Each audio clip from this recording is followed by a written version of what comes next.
वो भोंकते भोंकते जामताड़ा में रुक गए। क्योंकि कुत्तों की अपना एक एरिया किसी कहानी सुना रहा। जामताड़ा में प्लास्टिक बीनने का काम की, एक बोरा प्लास्टिक बीचे और फिर बगल के गांव में छोटी सी कहानी सुना रहा।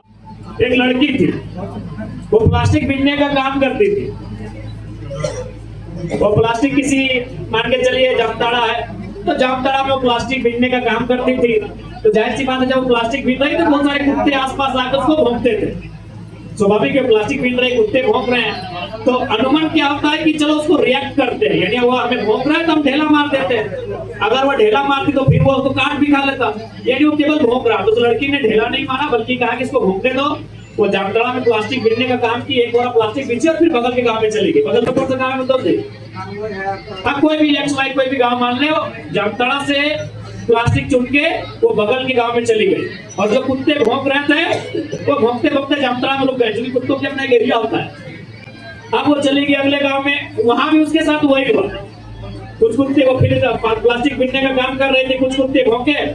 फिर वो जब अगले गांव में चली गई तो कुत्ते फिर अपने बॉर्डर से वापस चले आए। फिर वो अगले गांव में गई, वही काम किया उसने।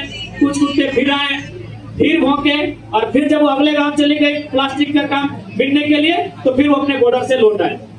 शाम होते होते उस लड़की ने बहुत सारी प्लास्टिक को एकत्रित किया, मार्केट में जाकर बेचा और 1000 रुपए लेके घर चली आई।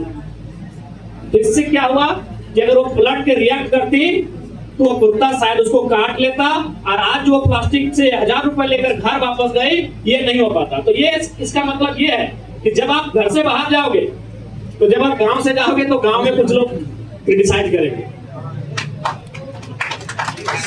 गांव में क्या क्रिटिसाइज करेंगे कि इसके घर से तो आज तक कोई पढ़ा नहीं है, कितना पढ़ लेगी। लेकिन गांव वाले बुराई गांव तक करेंगे। अब फिर आप सीमा पार कर जाएंगे अपने प्रखंड में, तो फिर प्रखंड में 4 लोग चर्चा करेंगे, अरे इसके पूरे गांव से कोई आज तक पढ़ के नहीं आया तो ये क्या कर लेगी।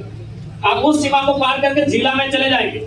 जब जिला में जाएंगे तो जिला के लोग चर्चा करेंगे, अरे नारायणपुर जामताड़ा बहुत पिछड़ा हुआ प्रखंड है, इसके पूरे जिले से कुछ लोग नहीं कर पाए तो ये क्या करेगी। यानी उस लड़की की तरह आपको एक भौगोलिक एरिया में कुछ लोग क्रिटिसाइज करने वाले मिलते रहेंगे, लेकिन उनका एक बॉर्डर रहेगा।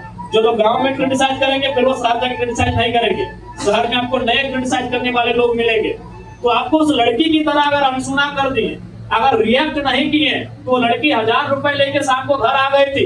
अगर आप भी उनकी तरह रिएक्ट नहीं किए तो आप अपने फ्यूचर को, अपनी मंजिल को, अपने ड्रीम को लेकर गांव वापस आओ।